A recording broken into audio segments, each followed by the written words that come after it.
Hi, my name is Aaron Currier, and I appreciate the opportunity to just do a presentation for you, just to express a little bit more of my interest in the middle school assistant principal position within your district. Just to go through the different things that you wanted me to touch base on. First, my educational leadership philosophy, and whenever I think about this, I always go back to the rigor, relevance, and relationships that we talk about so much in education, and I really wanted to outline just each one of those quickly when I talk about my leadership philosophy and what that means and how I approach it. Just educational leadership as a whole. Just for the rigor piece, that really, I have such an unwavering belief that all students can learn. And I think with that comes the willingness to be able to challenge them accordingly. And this is something that we say in education, and that we really do believe that all students can learn. But sometimes it's difficult to follow that when you have students who are really challenging you in different ways. And I think it's important to always maintain that in the forefront of your mind, that you really do solidly believe that, and lead with that as your constant mindset, that you believe that regardless of circumstances, every student has the ability to learn. And with that comes the fact that we need to focus on connecting with those students when we teach them. We want to cultivate a culture of learning. We want to develop students who are going to be lifelong learners, and we need to build intrinsic love within them of learning. And we do that by making it relevant, by making the curriculum and the benchmarks, the standards, the statements that we're trying to teach them on a daily basis. We do that by making them relevant for the students that we're trying to teach. And if we can do that, if we can get them to a place where they really get from the process of learning to the process of really discovering and learning for themselves, I think that's an important piece of what we do as educators. And when students move on from our system, they really continue to do the things that we hopefully built within them and gave them an intrinsic love for while we had the time. And I also think it's important to build relationships. I think without this piece, nothing else really works. Students need to feel like they're cared for. They need to feel like we love them and that we're really there with their best interests in mind. And as a leader, I think it's my job to make sure that a positive environment is there, that it's uplifting, it's welcoming. Every student, parent, staff, community member feels appreciated. They feel like they belong, and they feel like there are people there that really care to support them and their students through this entire process. And I always add relentlessness to the end of this, because I think it's just as important to do all of these things relentlessly, to constantly push forward and to know that there are going to be times where struggles take place, where you need to get back up from mistakes. But it's important to have that driven peace of mind where you know that regardless of what happens, we're going to move forward, we're going to continue to reflect and build on what we're doing, but we're always going to maintain that philosophy and that mindset of moving forward. I think what it means to be part of a highly functioning team is the team is collaborative, productive, focused. They work together well.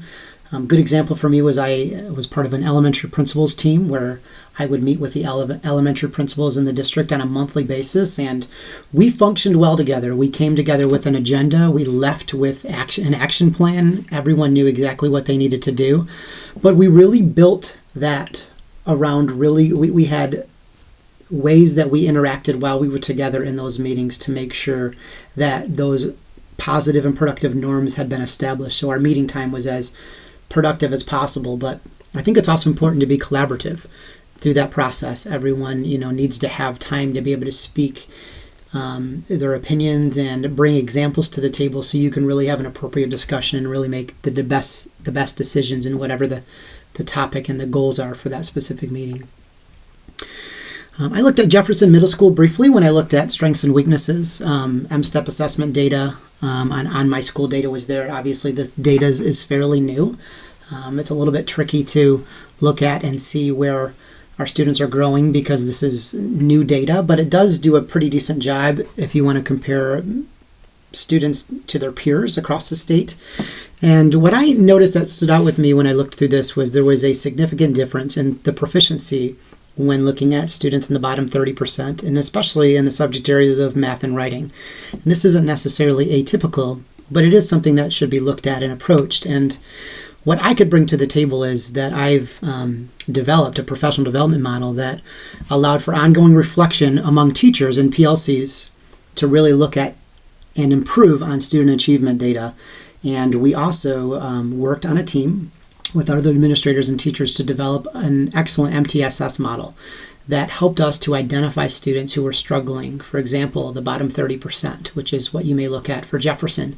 And we looked at those students, and then we developed a way where those students could get targeted intervention during specific times of the day in whatever area we found them to have deficit in. So if a student's struggling in math, for example, we would take the time to identify that student using local data. We used NWEA as our screener.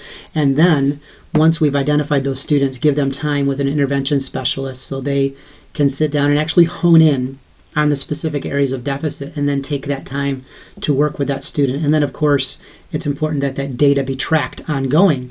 So you have progress monitoring taking place on top of that, so you can always see how well that students are doing, if the interventions you're putting in place and what they're doing during these intervention times are really working, or if we need to modify them in the process. I think technology is extremely important. You asked briefly about technology and digital learning, and I think the important thing with technology is that it has to enhance and expand the possibilities, but it also should increase engagement at the same time. So many times we get technology and we really don't use it as educators in a way that we're really kind of using it to the advantage we should be.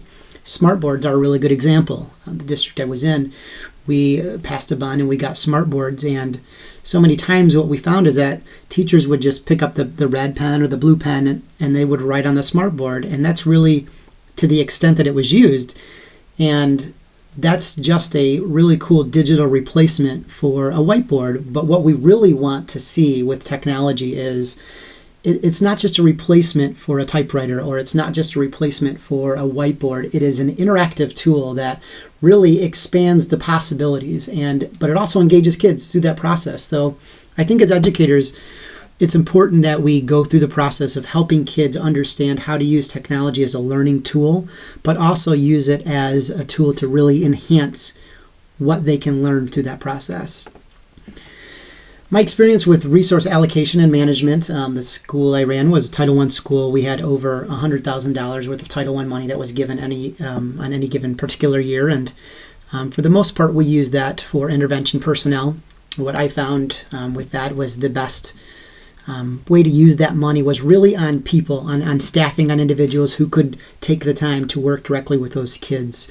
When I talked previously about our MTSS model, these were the people who worked with those kids to really give them the time and that one-on-one or small group format instruction that they needed to really begin to improve on their skills and their deficit areas. And that's really where a lot of that money was allocated. So I have experience with Title I money, 31A money, and other state funds being allocated for different purposes. And then running a school itself, there was about 900 students. And so obviously the budget for that school, individual teacher budgets, and all the other school functions that go along with that would be my experience in this area.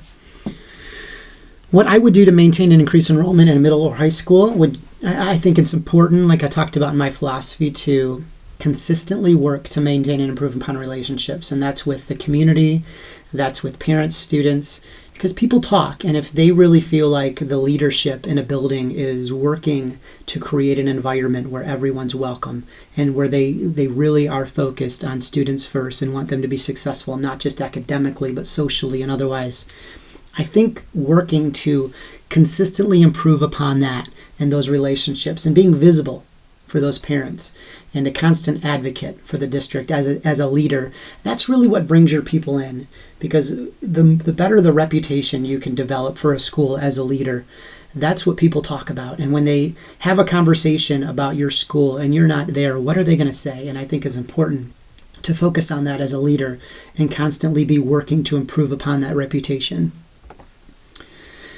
I was a part of a district evaluation committee. We went through the process of modifying our evaluation process on a yearly basis.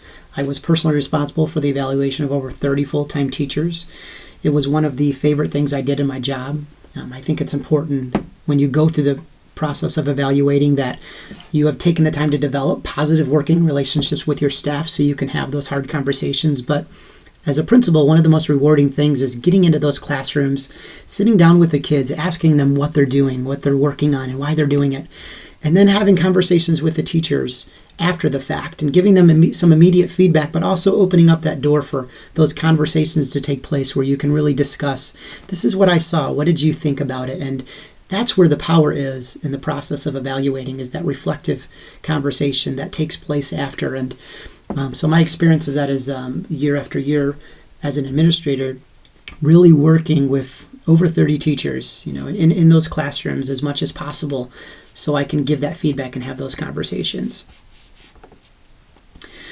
One example of professional disagreement I had with a colleague was I had one colleague, and I'll be somewhat brief here because there's a lot to the story, obviously, but there was one of the teachers in my building disagreed with the way we did special education, and she really wanted to completely change the format of it.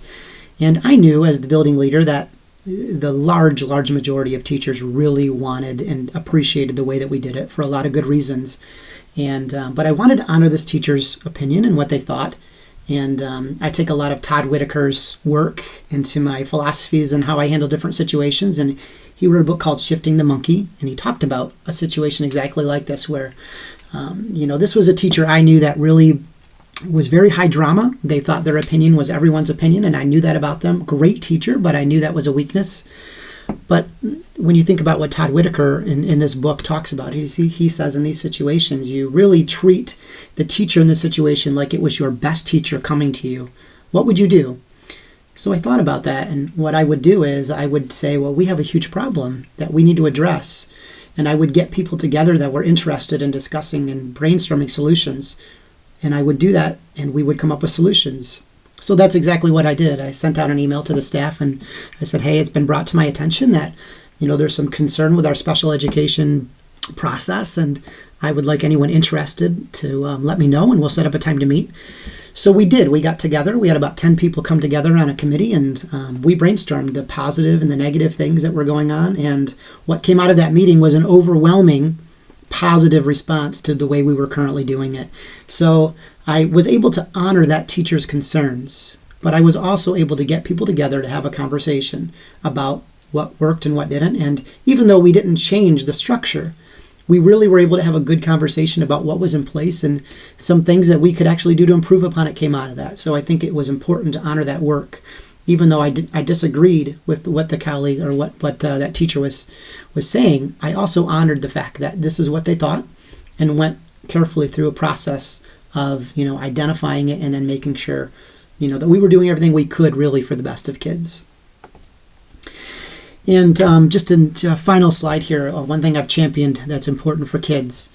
I was at a school where we had issues with our playground, and there were times where it might have been really sunny, but if it had been raining the past week, or it was in the spring and there was things were thawing, that kids would have to stay inside. And I knew that kids at this level, the upper elementary level, really needed to move inside for this recess time. So I really started to push for indoor activities that involved moving, and I got a lot of pushback from some staff. There were concerns about using rooms they didn't want used during lunch times, and other issues. And but this was something that I really knew was important, so I pushed forward. I kept meeting with people who I knew were on board with it, and eventually we made some changes to the way that things were done at lunch. And we put some things in place where kids really did have many other opportunities to move.